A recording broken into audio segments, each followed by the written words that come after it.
জলবায়ু পরিবর্তনে ক্ষতিগ্রস্ত দেশ হিসেবে বাংলাদেশের পাওনা $5.8 ট্রিলিয়ন। অ্যাকশন এইডের প্রতিবেদন। মোহাম্মদপুরে যৌথ বাহিনীর অভিযানে 2 সন্ত্রাসী নিহত, আহত 2 সেনা সদস্য হাসপাতালে।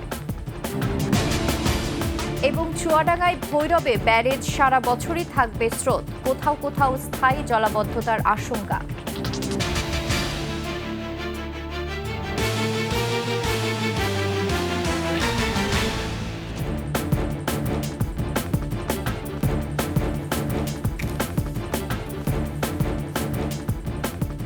শুনছিলেন সংবাদ শিরোনাম, আমন্ত্রণ 21 সংবাদে। সাথে আছি আমি ফাতেমা ফারজানা নির্জনা। দর্শক, 21 টেলিভিশনের সংবাদ একই সাথে সরাসরি দেখতে পাবেন আমাদের ফেসবুক পেজ www.facebook.com/2124 অনলাইনে। এছাড়া সাবস্ক্রাইব করতে পারেন www.youtube.com/@21etv চ্যানেলে। জলবায়ু পরিবর্তনের প্রভাবে ক্ষতিগ্রস্ত দেশ হিসেবে ধনী দেশগুলোর কাছে বাংলাদেশের পাওনা $5.8 ট্রিলিয়ন। আন্তর্জাতিক উন্নয়ন সহযোগী সংস্থা অ্যাকশন এইডের প্রতিবেদনে উঠে এসেছে এমনই তথ্য।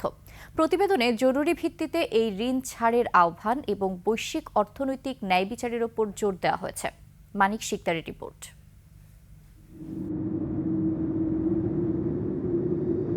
সমুদ্রপৃষ্ঠের উচ্চতা বৃদ্ধি, জলোচ্ছ্বাস, বন্যা, ঝড় সহ অন্তত 15টি দুর্যোগের মুখোমুখি বাংলাদেশ। যদিও এসবের জন্য মূলত দায়ী উন্নত বিশ্বের অতিরিক্ত কার্বন নিঃসরণ। জলবায়ু পরিবর্তনের প্রভাবে ক্ষতিগ্রস্ত দেশ হিসেবে ক্ষতিপূরণ পাওয়ার কথা থাকলেও তা অধরাই রয়ে আছে।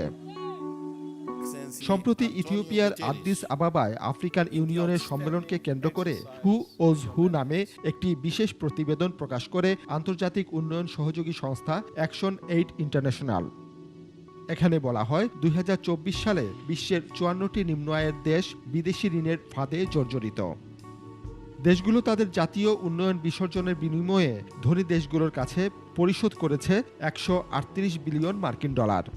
প্রতিবেদনে উঠে আসে জলবায়ু পরিবর্তনের ক্ষতিপূরণ হিসেবে বাংলাদেশ সহ নিম্ন ও মধ্যম আয়ের দেশগুলোর কাছে $107 ট্রিলিয়ন ঋণী ধনী দেশগুলো, যা এসব দেশের বিদেশি ঋণের তুলনায় 70 গুণ বেশি।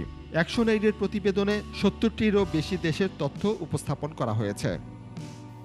1992 সাল থেকে ধনী দেশগুলোর কাছে নিম্ন পরিসরের অনুমান অনুযায়ী $5.8 ট্রিলিয়ন জলবায়ু ঋণ পাওনা রয়েছে বাংলাদেশের। মানিক শিকদার, 21 টেলিভিশন, ঢাকা। মোহাম্মদপুরে যৌথ বাহিনীর অভিযানের সময় গোলাগুলিতে 2 সন্ত্রাসী নিহত হয়েছে। গ্রেফতার করা হয়েছে 5 জনকে। রমনা জোনের সহকারী পুলিশ কমিশনার জানান, নিহত 2 সন্ত্রাসীর পরিচয় এখনও জানা যায়নি।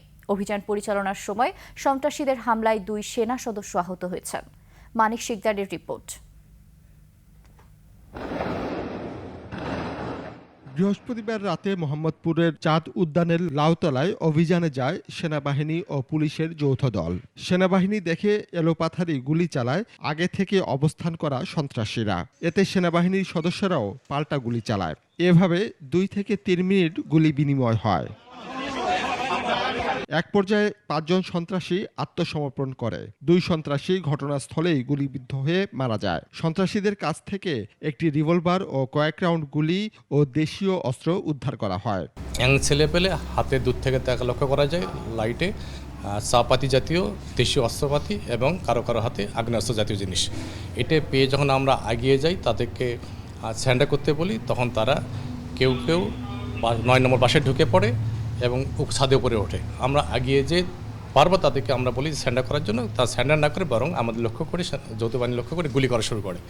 গুলি করার এক পর্যায়ে তাদের ভিতর থেকে কেউ আমাদেরকে ইট মারা শুরু করে।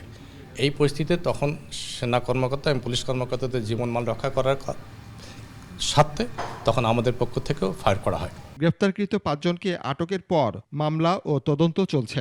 ডেড বডি আমরা পোস্টমর্টমের জন্য সরকারি হাসপাতালে পাঠানো হয়েছে এবং মামলা তদন্তাধীন। অভিযানে 2 সেনা সদস্য আহত হয়ে সম্মিলিত সামরিক হাসপাতালে চিকিৎসাধীন আছেন বলেও জানায় পুলিশ। এই ঘটনায় সেনাবাহিনীর একজন ক্যাপ্টেন এবং একজন তাদের সদস্য আর একজন সদস্য তারা আহতপ্রাপ্ত হয়েছেন। মানিক শিকদার, 21 টেলিভিশন, ঢাকা। চুয়াডাঙ্গার মাথাভাঙা ভৈরব নদীর ওপরের দিকে দুটি ব্যারেজ নির্মাণ করেছে পানি উন্নয়ন বোর্ড। এতে ভৈরব নদীতে সারা বছরই থাকবে পানির স্রোত। তবে ভৈরবের শাখা কাজলা নদীর চর ও আশপাশের হাজার হাজার একর ফসলি জমিতে স্থায়ী জলাবদ্ধতার আশঙ্কা করছেন স্থানীয়রা। ফসলি জমি বাঁচাতে বিকল্প পরিকল্পনার দাবি তাদের। চুয়াডাঙ্গা প্রতিনিধি আতিয়ার রহমানের তথ্যচিত্রে বিস্তারিত দেখুন টেস্ট রিপোর্টে। চুয়াডাঙ্গার সুবলপুর ও মেহেরপুরের গোপালপুরে চলছে ব্যারেজ নির্মাণ কাজ। ভূগর্ভস্থ পানির স্তর ধরে রাখা, পরিবেশের ভারসাম্য রক্ষা, বৃষ্টির পানি মজুদ, বন্যার প্রভাব কমিয়ে আনা সহ মৎস্য উৎপাদন বৃদ্ধির লক্ষ্যে এ প্রকল্প। পানির উচ্চতা নির্দিষ্ট পরিমাণে রাখা যাবে, তাতে প্রাকৃতিক ভারসাম্য রক্ষা পাবে। কৃষকরা প্রয়োজন অনুযায়ী বিভিন্ন ছোট সেচ প্রকল্প নিয়ে পানিগুলো ইউজ করতে পারবে। তবে স্থানীয়রা বলছেন এ প্রকল্প কোনো কাজেই আসবে না তাদের, বরং সারা বছর পানিতে তলিয়ে থাকবে হাজার হাজার একর ফসলি জমি। বান্দাল দেওয়ার কারণে পানি ওভার হয়ে বিলে মাঠে উঠে পড়ছে। হাজার হাজার বিঘা জমি জল করে পড়ে আছে। এভাবে উঁচু করে বান্দাল দিলে সব মরে যাবো আমরা খাওয়ার জ্বালাই। পানি থাকলে আর আমাদের এলাকার চাষবাস আর হবে না। সরকারের কাছে চাচ্ছি যে কোনোভাবে আমাদের ফসলগুলোকে বাঁচিয়ে দেওয়া হোক, কাজলা বিলের যে বাঁধ আছে ওটাকে থামিয়ে দেওয়া হোক। উপজেলা প্রশাসন বলছে বিষয়টি পানি উন্নয়ন বোর্ডের, তবে ক্ষয়ক্ষতির বিষয়টি গুরুত্ব দেওয়া হবে। ক্ষতির পরিমাণটাকে কিভাবে আরো মিনিমাইজ করা যায় বা তাদের আরো কিছু উপকার করা যায় সেই বিষয়ে আমরা অবশ্যই সচেষ্ট থাকব। কৃষি জমি ডুবে যাওয়ার আশঙ্কা নেই জানিয়ে পানি উন্নয়ন বোর্ড বলছে ক্ষয়ক্ষতি হলে পরে বিকল্প ব্যবস্থা। কাজলা নদীর ধারে যে কৃষকের জমি বিদ্যমান সেগুলো যে ডুবন্ত হবে এটা আসলে ভিত্তিহীন। 28 কোটি টাকার বেশি ব্যয়ে প্রকল্পটির নির্মাণ কাজ শেষ হওয়ার কথা চলতি বছরের জুনে। Khurshid Alam, desk report, 21 television. নিচ্ছি ছোট্ট একটি সংবাদ বিরতি। যখন ফিরছি তখন অন্যান্য সংবাদের সাথে আরও যা থাকবে। ময়মনসিংহ ঢাকা মহাসড়কে বেপরোয়া 3 হুইলার, বাড়ছে দুর্ঘটনা।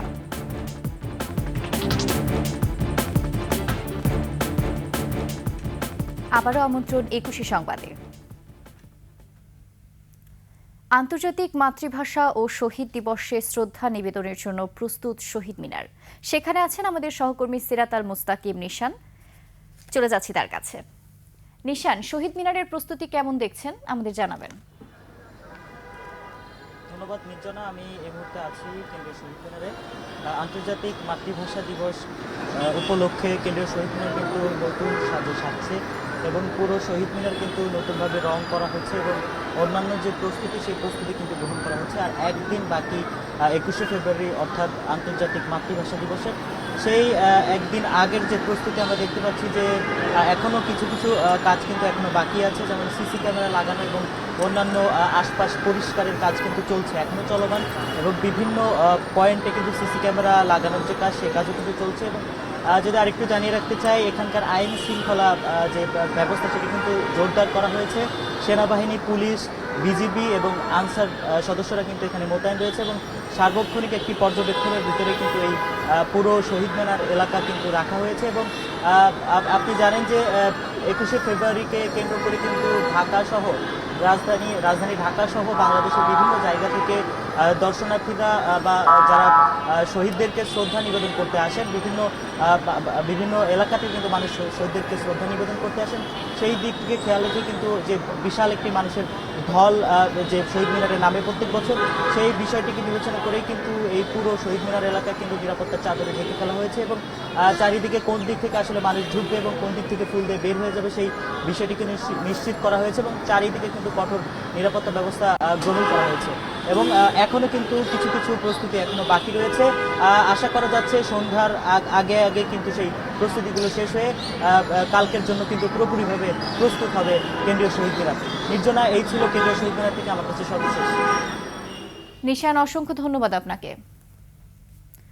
দর্শক, এতক্ষণ শহীদ মিনার থেকে আমরা যুক্ত ছিলাম সিরাত আল মুস্তাকিম নিশানের সাথে। চলে যাচ্ছি অন্যান্য খবরে। ময়মনসিংহ ঢাকা মহাসড়কে বেপরোয়াভাবে চলছে অবৈধ 3 হুইলার, ফলে যানজট সহ ঘটছে দুর্ঘটনা। প্রশাসনের নাকের ডগায় অবৈধ এসব যান চলাচল করলেও নেওয়া হচ্ছে না কোনো ব্যবস্থা। তবে প্রশাসন বলছে নিয়মিত মামলা দেওয়া হচ্ছে। ময়মনসিংহ বিভাগীয় প্রতিনিধি আতাউর রহমান জুয়েলের তথ্যচিত্রে দেখুন ডেস্ক রিপোর্ট। ঢাকা ময়মনসিংহ মহাসড়কে এভাবেই ভারী যানবাহনের সাথে পাল্লা দিয়ে চলছে অবৈধ থ্রি হুইলার মাহেন্দ্র। এ নিয়ে সবচেয়ে বেশি বিপাকে ভারী যান চালকরা। রাস্তাতে এমন হইতে দুর্ঘটনা করতেছে এদের জন্য। ওদেরকে হরেন দিলে সাইড দেয় না, উল্টা আরো গাড়ি দেয়। অটোর লেগে মনে করা যে মহাসড়কে মানে খুবই অসুবিধা। থ্রি হুইলার আপনার হাই রোডে চলাই নিষেধ। আমি জানি না কোন কারণ সরকার দিচ্ছে, সেটা সরকারে জানে। বৈধ কাগজপত্র না থাকার কথা স্বীকার করে চালকরা বলছেন, শ্রমিক নেতাদের মাসোহারা দিয়েই তারা সড়কে চলাচল করছেন। যে সম্মালা শোরুম থেকে বার হয় এই সম্মালা খালি গেট পাস সার্টিফিকেট দেয় যায়, এছাড়া আর কিছু না। কাগজপত্র নাই, সবাই তো টাকা তুলে নিয়ে যায়, এত কিছু তারা আমরা বলতে পারবো না। এসব যানবাহন বন্ধে নিয়মিত মামলা দেওয়া হচ্ছে বলে জানায় ট্রাফিক পুলিশ ও বিআরটিএ। আমাদের নিজস্ব ম্যাজিস্ট্রেট মহোদয় আছে ডিভিশনে, উনি প্রতিদিন মোবাইল কোড করে। মোবাইল কোডের মাধ্যমে অবৈধ যানবাহনের বিরুদ্ধে ব্যবস্থা নেওয়ার চেষ্টা হচ্ছে, আমরা চেষ্টা করতেছি। প্রতিদিন মামলা হইতেছে, আটক হইতেছে, প্রতিদিনই আমরা এইগুলির বিরুদ্ধে ব্যবস্থা নিতেছি। 2024 সালে ঢাকা ময়মনসিংহ মহাসড়কে 323টি দুর্ঘটনায় 265 জন মারা যান এবং আহত হয়েছেন আরও 459 জন। Khurshid Alam, desk report, 21 television. আর এরই সাথে শেষ করছি 21 সংবাদ। যাবার আগে সংবাদ শিরোনামগুলো জানিয়ে দিচ্ছি আরও একবার। জলবায়ু পরিবর্তনে ক্ষতিগ্রস্ত দেশ হিসেবে বাংলাদেশের পাওনা $5.8 ট্রিলিয়ন, অ্যাকশন এইডের প্রতিবেদন। মোহাম্মদপুরে যৌথ বাহিনীর অভিযানে 2 সন্ত্রাসী নিহত, আহত 2 সেনা সদস্য হাসপাতালে। এবং চুয়াডাঙ্গায় ভৈরবে ব্যারেজ সারা বছরই থাকবে স্রোত, কোথাও কোথাও স্থায়ী জলাবদ্ধতার আশঙ্কা।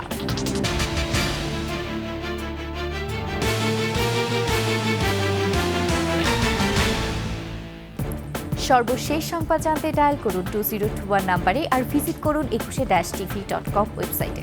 ফেসবুকে ভিজিট করতে পারেন www.facebook.com/2124 অনলাইনে। এছাড়া সাবস্ক্রাইব করতে পারেন www.youtube.com/@21etv চ্যানেলে। এতক্ষণ সঙ্গে থাকার জন্য ধন্যবাদ। পরবর্তী সংবাদ বেলা 11টায় দেখার আমন্ত্রণ রইল। 21-এর সাথেই থাকুন।